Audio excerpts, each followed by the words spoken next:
Creo que una de las emociones más grandes que el ser humano tiene es cuando llega a ser papá o llega a ser mamá. Es una emoción inmensa, se hace los preparativos con mucho tiempo y se espera ese día. Recuerdo que hace algunos años una pareja joven me invitó para que pueda ser partícipe del nacimiento de su primer bebé. Veía los ojos brillando de la pareja diciendo, hoy seremos padres, hoy seremos padres. Y mientras íbamos allí para el hospital, uno iba imaginando, ¿y a quién se va a parecer? Ya quiero tenerlo en mis manos, quisiera saber cómo son sus ojos, cómo es su nariz, cómo es su boca, etcétera, etcétera. La emoción era tanta. A mí me llevaron porque ellos querían hacer algo especial. Al momento que nazca el niño, ellos querían que pueda hacer la primera oración por ese niño allí en el mismo hospital. Fue un momento emocionante, era la primera vez que yo participaba de un evento tan importante como este. Yo era un amigo de esa familia, así que durante toda la noche casi esperé la llegada de este niño. A eso de las 3 de la mañana llegó este niño y la emoción del padre cuando tenía allí entre sus brazos, así casi con lágrimas en los ojos, me decía, pastor, mire, ¿acaso no se parece a mí?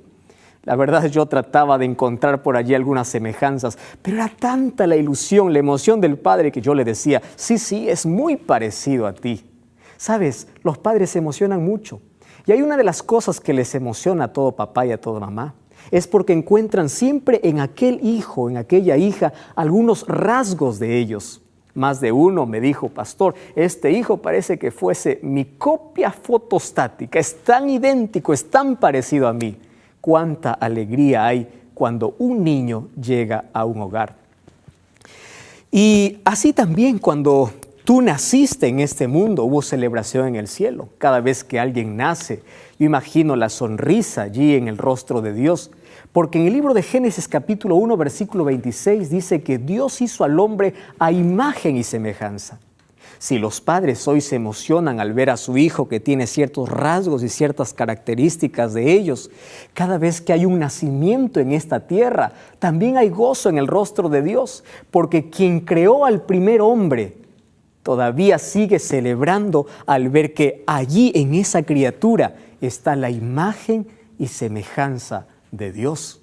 Por eso David decía, tus manos, Señor, me tejieron mientras yo estaba aún en el vientre de mamá. ¡Qué extraordinario parecerse! ¡Qué extraordinario tener algunos rasgos y características de Dios en nuestra vida! Tú no eres descendiente de un animal, no, tú eres hijo de Dios. Ahora, es interesante que cuando Dios creó al hombre, lo creó perfecto, a imagen y semejanza de él. Lamentablemente vino el pecado para desfigurar esa imagen perfecta de Dios en el ser humano. Lo desfiguró por completo. Y sabes, llegó a desfigurarlo tanto que llegó un momento en que Dios decidió destruir a su propia creación. ¿Pero por qué lo hizo? La respuesta yo la encuentro en el libro de Génesis, el capítulo 6, versículo 5. El texto dice así: vio Jehová que la maldad era mucha sobre la tierra y que todo, ojo con esta expresión, todo designio de los pensamientos del corazón de ellos era de continuo solamente al mal. ¿Sabes cómo me llena de tristeza esta expresión? Porque es más o menos lo que ocurre en nuestra generación actual. Todo pensamiento, el resultado de la inmoralidad, de la violencia y de todo lo que nosotros vemos hoy, es la consecuencia de haber sacado a Dios de la mente, de haber sacado a Dios del corazón. Esta generación se corrompió tanto que en su corazón no había espacio para Jesús. Y cuando no hay espacio para Dios en tu vida, solamente hay inmoralidad, solamente hay perversión, solamente hay violencia, solamente hay pecado, hay maldad. Y eso ocurrió con esta generación. Ahora, esta generación se abandonó al placer, se abandonó a sus propios deseos pecaminosos. Esta fue la generación que hacía lo que bien le parecía y no tenían el temor de Dios. Una de las corrientes que ha llevado, filosóficas, que ha llevado a miles de jóvenes hoy a autodestruirse, es el hedonismo. Si eso me causa placer, yo lo hago. No importa si hay moral o inmoralidad, no importa si hay principios o si hay reglas. Si eso me da placer, si eso me gusta, yo lo voy a hacer. ¿Sabes? La generación del cual habla Génesis capítulo 6 era la generación que era llevada por el placer, llevada por su gusto. Llegó a tal punto que su inmoralidad, su corrupción, su violencia, su maldad, llegó al cielo, que Dios, cuando miró a esta humanidad, dijo: ¿qué cosa ocurrió? Todo designio de sus pensamientos era de continuo solamente al mal. Y uno de los versículos más tristes que yo encuentro después del capítulo 3 de Génesis es aquí el versículo 6 del capítulo 6 de Génesis. Allí dice así: y se arrepintió Jehová de haber hecho al hombre en la tierra, y le dolió en su corazón. Cuando alguien lee este texto, dice: ¿cómo es posible que Dios pudo haberse arrepentido de haber hecho algo? Pero quiero que tú entiendas que esta expresión, arrepentirse, es causar un dolor profundo en el corazón. Porque Dios creó para que el ser humano pueda vivir en una relación con Él. Pero el ser humano había dado la espalda a Dios y había sacado a Dios de su vida. ¿Y cuál era el resultado? Estos seres humanos estaban muertos espiritualmente. Solamente caminaban, pero interiormente estaban vacíos y muertos. Y en su desesperación por querer vida, iban tras el alcohol, tras el placer, tras la prostitución, tras la inmoralidad, tras el sexo desenfrenado, con el afán de llenar el vacío de su corazón. Es decir, eran personas muertos en vida. Entonces, cuando Dios miró la humanidad, dijo: yo no voy a permitir que esto pueda continuar. Vamos a parar un poco aquí. ¿Y sabes por qué lo hizo? Lo hizo por amor. ¿Te imaginas tú qué hubiese acontecido si Dios hubiese permitido que la maldad que había llegado a su colmo en ese momento hubiese avanzado hasta nuestros días? Ya no habría reglas, no habría principios, no habría nada. Los seres humanos se mataran libremente el uno al otro. ¿Te imaginas si ahora vivimos la inmoralidad más desenfrenada de todos los tiempos? Si hoy vivimos gente que vive sin principios, sin reglas, que quiere sacar a Dios de su vida, ¿te imaginas si Dios no hubiese parado en ese momento la humanidad para decir: hasta acá nada más llegó? Y Dios lo hizo por amor. Más o menos ocurre como cuando tú vas al médico y descubres que una herida ha formado aquí gangrena, allí en la mano o en el dedo, y el médico te dice: mira, si tú no quieres perder toda la mano, tienes que cortar el dedo. Ahora te pregunto, ¿qué prefieres? ¿Cortar un dedo o cortar toda la mano después? Es preferible cortar un dedo. Entonces Dios, por amor, dijo: yo voy a parar esto aquí y voy a exterminar todo lo que yo he creado hasta el momento, porque ellos ya me sacaron de su vida. Y esto no es venganza, querido. Esto es amor de Dios, porque esta gente vacía se estaba matando día a día, se estaba suicidando. Entonces Dios, por amor, dijo: voy a hacer algo, voy a exterminar todo esto. Ahora, de todo ese capítulo me encanta un solo versículo, y es el versículo 8 del capítulo 6. Un solo versículo puede cambiar toda una historia. Cuando vio de que todo estaba torcido, había una línea derecha. Y el versículo 8 dice: pero Noé, me encanta este texto, encontró gracia ante los ojos de Jehová. Es la primera vez que aquí se menciona la palabra gracia. Y de allí nosotros tenemos que entender qué significa gracia. Porque hay muchos que piensan así: gracia significa, yo encuentro gracia, Dios me da su gracia y puedo hacer lo que quiero. Yo puedo vivir sin reglas, al final Dios me da su gracia. No, querido. ¿Sabes qué significa encontrar gracia? ¿Sabes qué significa recibir la gracia de Dios?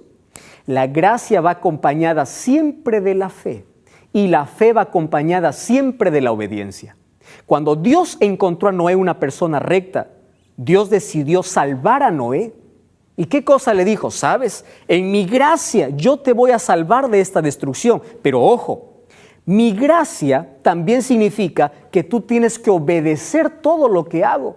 Hay muchas personas que dicen: yo vivo bajo la gracia de Dios, pero no obedezco a Dios. Tú no puedes separar la gracia de la fe. Por eso Efesios 2:8 dice: por fe y gracia vosotros sois salvos. La gracia de Dios vino sobre Noé y Noé estuvo dispuesto a obedecer todas las órdenes de Dios. No le dijo, bueno, ahora tú sálvate como quieras. No, le dijo, mira Noé, yo tengo un plan y tú vas a hacer un arca, pero no vas a hacer como tú quieras, vas a hacer como yo quiero, porque va a venir un diluvio. ¿Qué cosa es diluvio? Hasta ese momento jamás había llovido sobre la tierra. Al contrario, de la tierra subió un vapor para regar todas las plantas. Noé tuvo que creer en Dios, en algo que jamás había visto. Eso se llama fe. Pero también tuvo que obedecer el plan de Dios. Le dio la madera, le dio las medidas, le dijo qué hacer y él obedeció plenamente, porque la gracia te hace vivir en obediencia. ¿Me entiendes? La gracia no te excluye de la obediencia. Entonces, querido, cuando tú dices soy salvo por su gracia, entonces tienes que estar dispuesto a vivir una vida de obediencia a Dios. Eso hizo Noé. Ahora, yo quiero rescatar en este momento 3 cosas en la vida de Noé. Y para ello te quiero llevar al libro de Hebreos. El libro de Hebreos, el capítulo 11, el versículo 7. Dice así la palabra de Dios. Por la fe, Noé, cuando fue advertido por Dios acerca de cosas que aún no se veían, con temor preparó el arca para que pueda salvarse.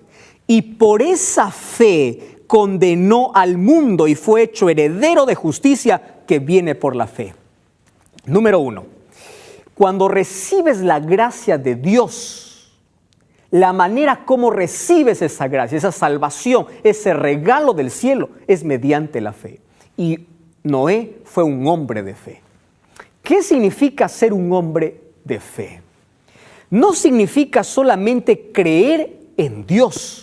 No, querido, porque probablemente toda la generación antediluviana creía en Dios, pero Noé fue algo más allá, dio un paso más. La fe no solamente te lleva a creer en Dios, sino a creer a Dios. ¿Entiende la diferencia? Te explico aquí. Una cosa es decir, yo creo que Dios existe. Otra cosa es decir, creo que Dios existe y yo creo a sus promesas. ¿Quieres para hacerte un ejemplo? Cada vez que encuentras una dificultad en la vida, ¿a dónde corres? ¿Corres a Dios o buscas ayuda en otro lado? Una cosa es decir creer en Dios y otra cosa es creerle a Dios. ¿Tú sabes qué significó para Noé? En un momento cuando Dios le explicó, la tierra va a ser destruida con agua. ¿Y cómo es eso, Señor? Voy a abrir agua o voy a abrir las cataratas de los cielos y va a llover. ¿Qué cosa es lluvia? Significa que agua va a caer del cielo. Eso nunca había visto. Noé no solamente creyó en Dios, sino le creyó a Dios un fenómeno que jamás había ocurrido, algo que la ciencia nunca había aprobado, algo que los científicos de la época se burlarían si es que hubiesen escuchado una cosa así. Yo encuentro hoy mucha gente discutiendo a Dios, encuentro a mucha gente queriendo ser más sabia que Dios, encontrando que Dios le dice, este es el camino, este es el día a guardar, este es el alimento a comer, esto es lo que debes hacer. Y gente diciendo, no, Señor, eso es para otro lado, yo voy a seguir mi camino. Querido, tú no solo debes creer en Dios, debes creerle a Dios. Si Dios te dice, esto comes, eso debes comer, no tienes que discutirle. ¿Me entiendes? A Dios no se discute, a Dios se obedece. Aunque parezca ilógico, aunque parezca irrazonable, no existe lógica para la obediencia. Eso es lo maravilloso de Noé. Noé le creyó a Dios. Y allí en el libro de Hebreos, el capítulo 11, encuentro una galería de hombres y mujeres que no solamente creyeron en Dios, sino le creyeron a Dios, se aferraron a sus promesas y aunque en su razón no entendían por qué Dios les ordenaba, ellos obedecieron. Y eso es tu parte, obedece lo que Dios te dice, porque su gracia te capacita para que tú vivas en obediencia a Dios. Número 2, una de las cosas lindas que yo encuentro aquí en el libro de Génesis es lo siguiente. En el versículo 14 dice así, hazte un arca de madera de gofer. Es decir, Dios le explica hasta de qué madera. No es la madera que tú quieres, lo que yo te voy a pedir. Ahora, allí le da las indicaciones y en el versículo 22 dice así, Y así lo hizo Noé. Hizo conforme a todo lo que Dios le mandó. ¿Sabes cómo me encanta a mí esta expresión?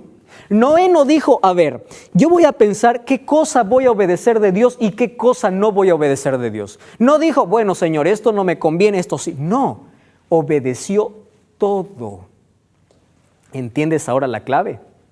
¿Entiendes qué cosa es vivir en gracia? ¿Entiendes qué cosa es recibir la gracia? Él trabajó. Ahora, su fe lo pone en acción. Porque no solamente decir, Señor, yo creo, es verdad, tu palabra dice, pero yo hago otra cosa. No, era coherente entre lo que creía y entre lo que hacía. Señor, tú me ordenas, yo lo hago. Tú me dices, yo lo hago. Y aunque mi razón no entienda, yo voy a obedecer porque tú eres mi Dios. Eso hizo Noé. Ahora, número 1, era un hombre de fe. Número 2, era un hombre de trabajo. Es decir, su fe lo trasladó a la acción.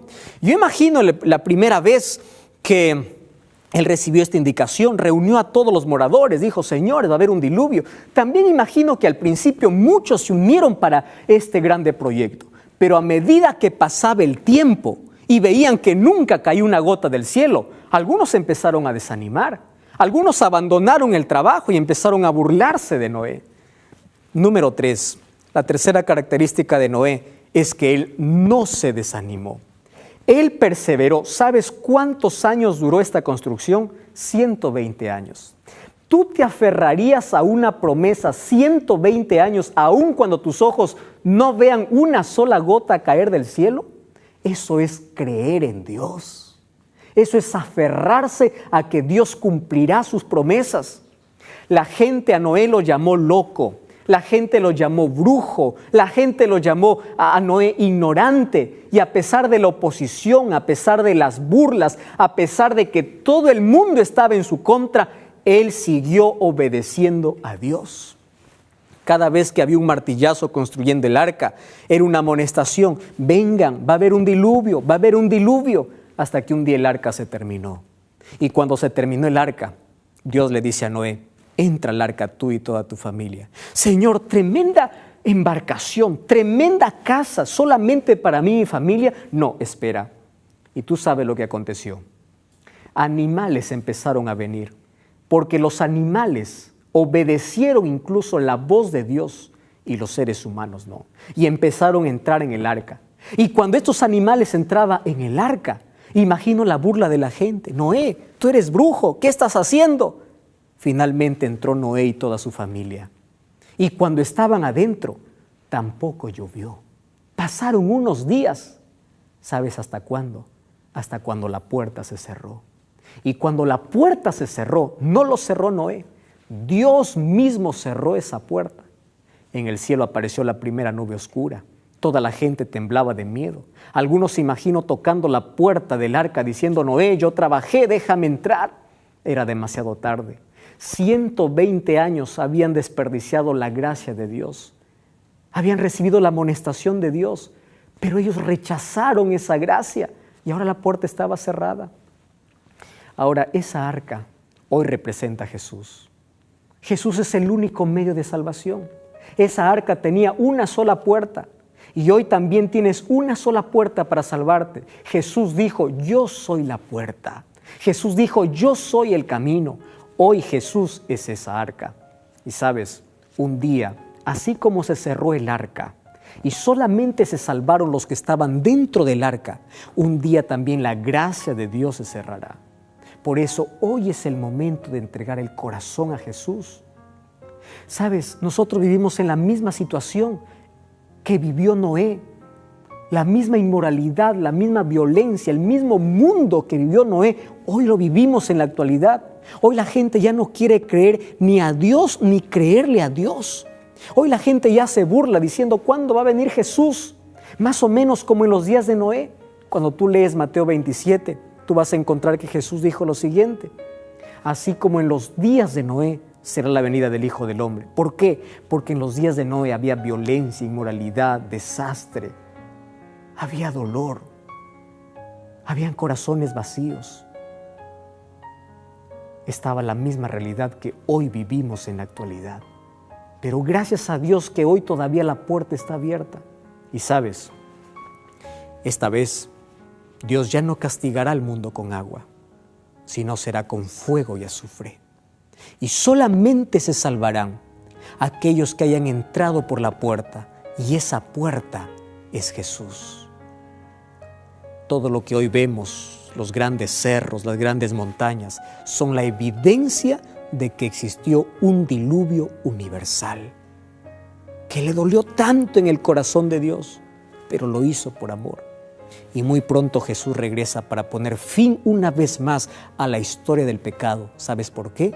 Porque la maldad ya está llegando a su final. Yo te invito entonces hoy para que puedas entrar por esa puerta, para que puedas entrar al arca, que es tu único refugio. Esa arca y esa puerta es Jesús. ¿Quieres orar conmigo? Querido Dios, gracias por tu palabra. Gracias porque hoy me invitas a tener salvación y hoy por tu gracia tú quieres salvarme. Permíteme obedecerte así como te obedeció Noé, seguir las instrucciones de tu palabra, y hoy quiero aceptar a Jesús en mi corazón. Dame esa fe, esa seguridad, esa firmeza. Ayúdame a aferrarme de tus promesas porque sé que son reales. Toma mi vida, te entrego mi corazón en el nombre de Jesús. Amén. Gracias por acompañarme en este programa. Recuerda que la verdad te da libertad y te prepara para la eternidad.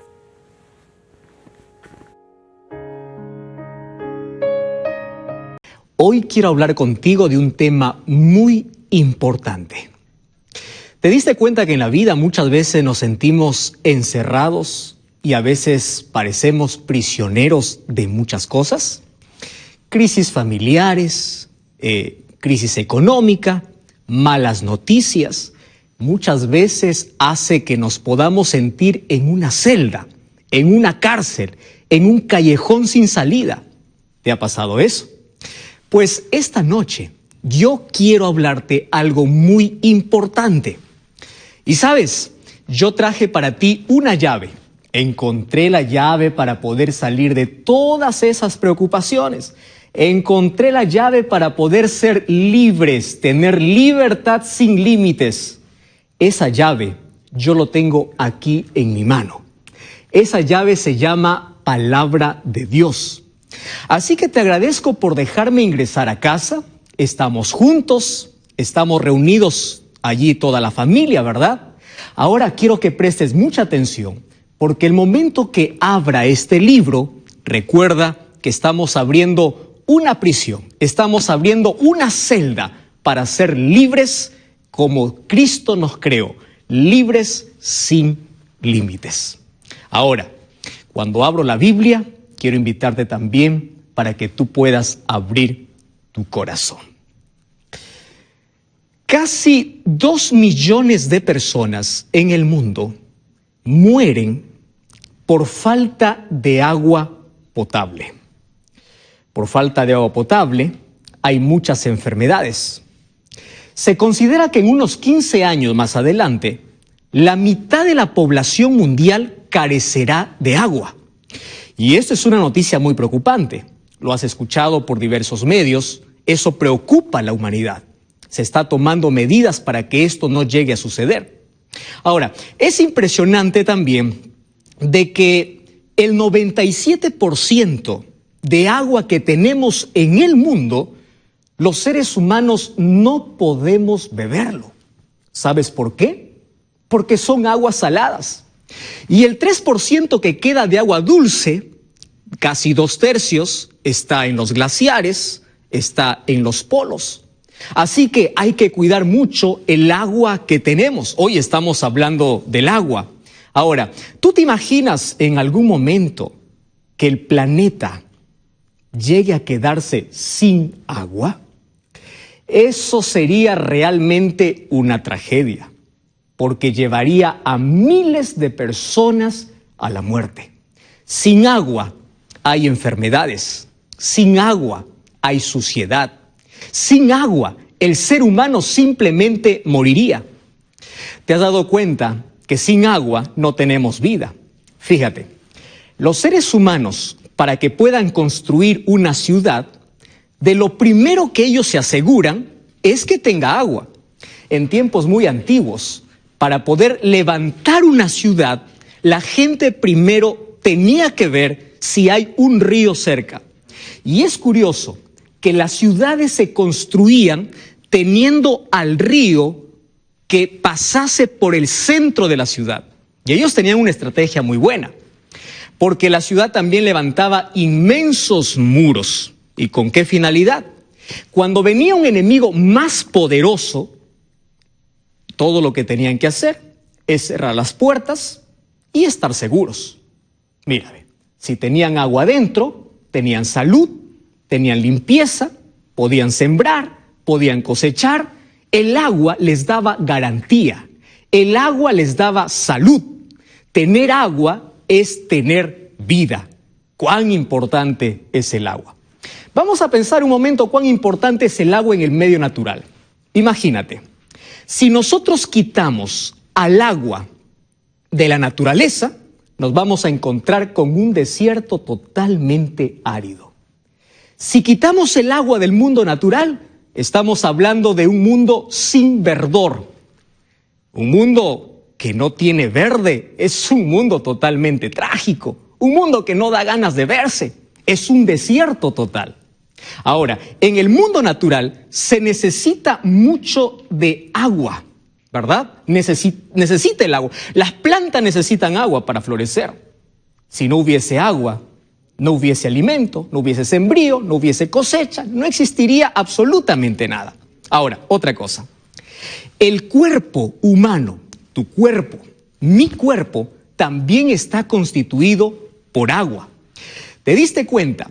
Cada célula de nuestro cuerpo necesita de agua. Nosotros necesitamos de agua. Si tú no consumes agua, por lo menos 8 vasos al día, vas a tener problemas físicos. Tus riñones, por ejemplo, van a crear cálculos. El corazón va a tener problemas cardíacos. Si tú no consumes agua, vas a tener un cerebro totalmente cansado. No vas a tener lucidez mental. Si tú no consumes agua, vas a tener serios problemas de salud. Es más, el agua tiene muchos beneficios, como poder darnos siempre lozanía en la piel, como podernos darnos radiante juventud. El agua es una bendición. Dios nos hizo a este cuerpo humano prácticamente con el 70% de agua. Entonces, vamos al mundo natural. El mundo natural, la naturaleza, necesita agua. Vamos al ser humano. El ser humano necesita agua para vivir. Sin agua no tiene vida. Ahora, pero hay algo interesante que tú debes conocer. Los seres humanos fuimos creados seres indivisibles. Es decir, tú eres un ser humano que tienes que cuidar 3 áreas de tu vida. Y de eso tú has escuchado muchas veces, pero una vez más te voy a hacer recordar. Tienes que cuidar tu salud física, ¿correcto? Tienes que cuidar tu salud mental. Pero el área más descuidada del ser humano no es la física ni la mental, sino es el área espiritual. Ahora, yo quiero que tú entiendas lo siguiente.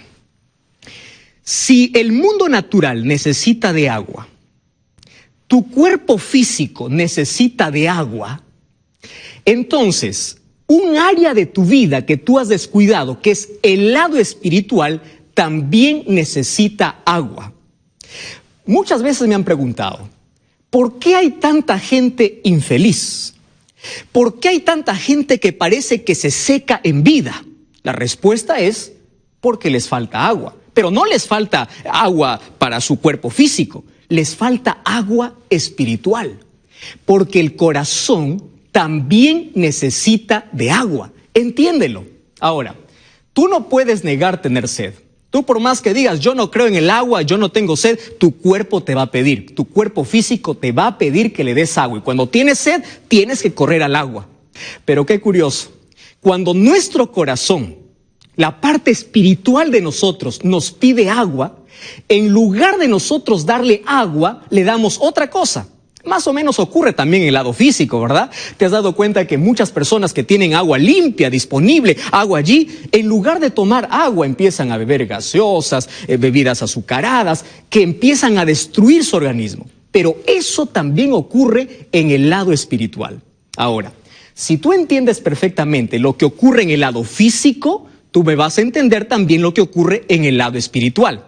Vamos a comparar estas dos áreas, ¿correcto? Vamos al lado físico. Mira, al lado real, a lo que nosotros estamos acostumbrados a ver. Yo te dije que un mundo sin agua es un desierto.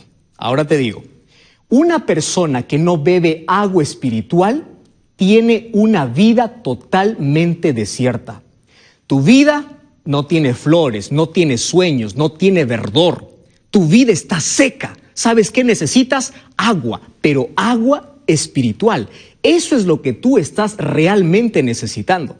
Dije, si no existe agua, ¿qué cosa más hay? Hay enfermedades. Si no existe agua, hay deshidratación. Si tú no consumes agua. Ahora, en el lado espiritual también ocurre lo mismo.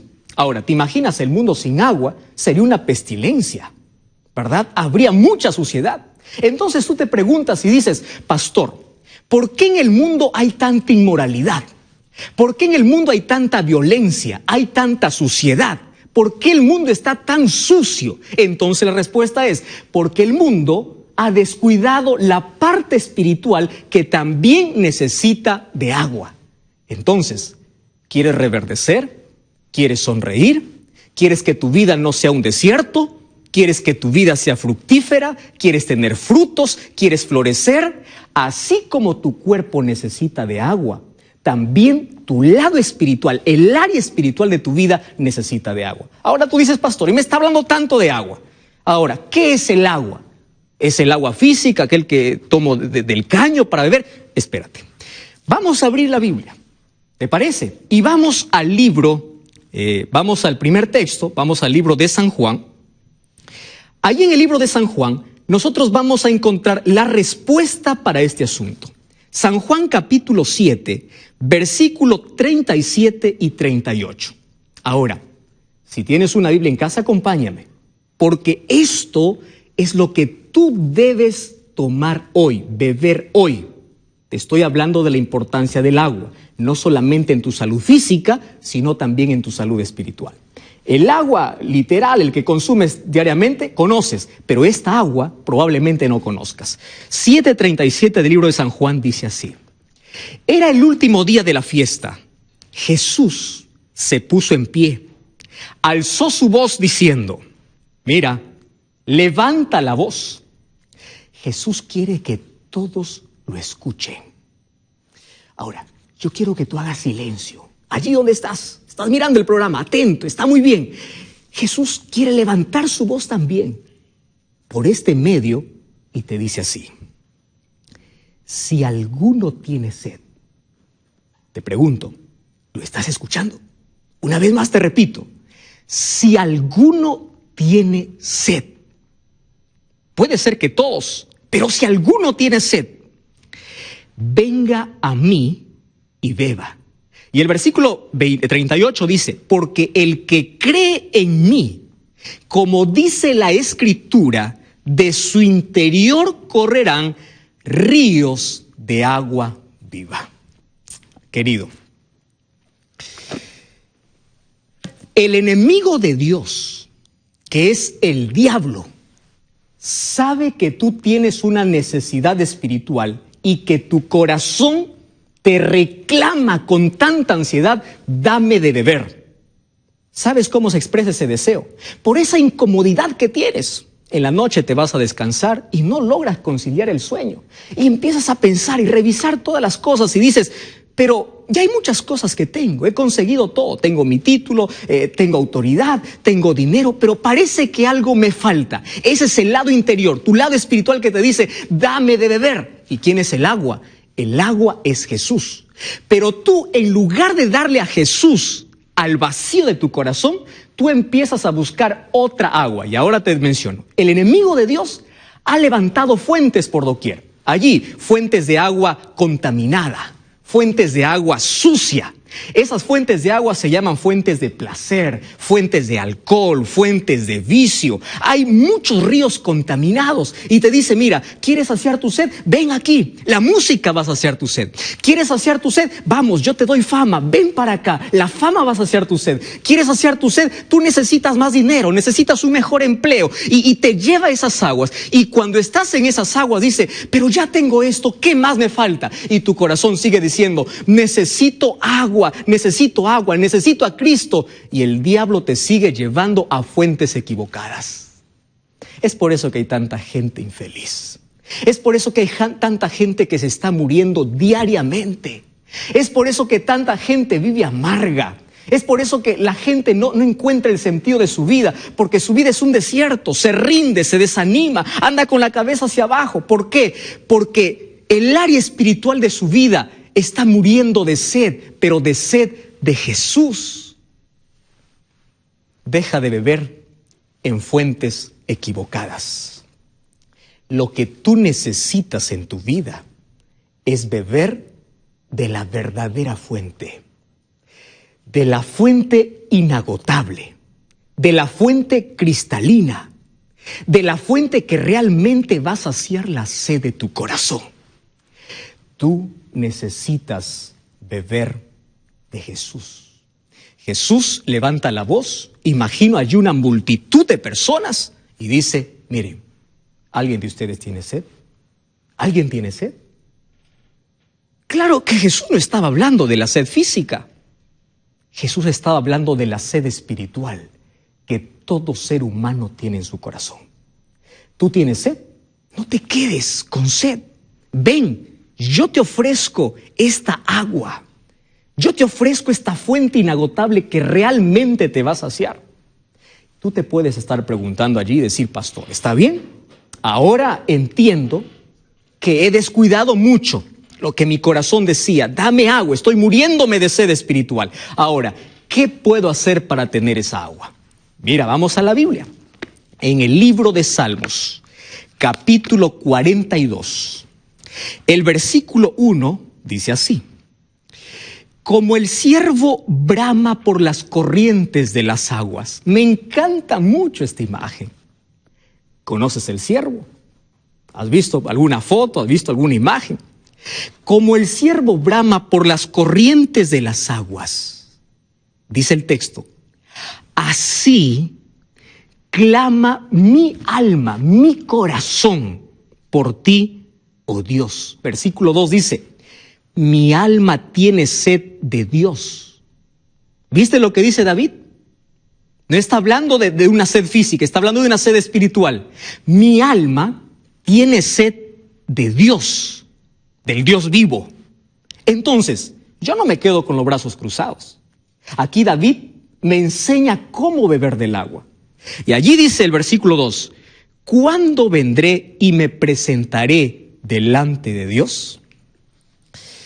Qué extraordinaria respuesta para un mundo que muere de sed. En este momento hay miles de personas que no tienen agua, carecen de agua limpia, de agua pura, de agua dulce. Pero hay millones de personas que están careciendo del agua verdadera para su alma, que es Cristo Jesús. Ahora, quiero mencionarte lo siguiente. Aquí me pone una figura realmente extraordinaria. Aquí David me dice así, como el ciervo. Se dice que los ciervos muchas veces comen serpientes venenosas y eso hace que ellos puedan tener una sed desesperada. Y esa necesidad hace que ellos puedan bramar. Pero el ciervo no dice, oh, tengo sed y voy a esperar aquí la muerte. No, el ciervo empieza a correr y aunque se canse va a buscar una fuente. El ser humano hace lo contrario.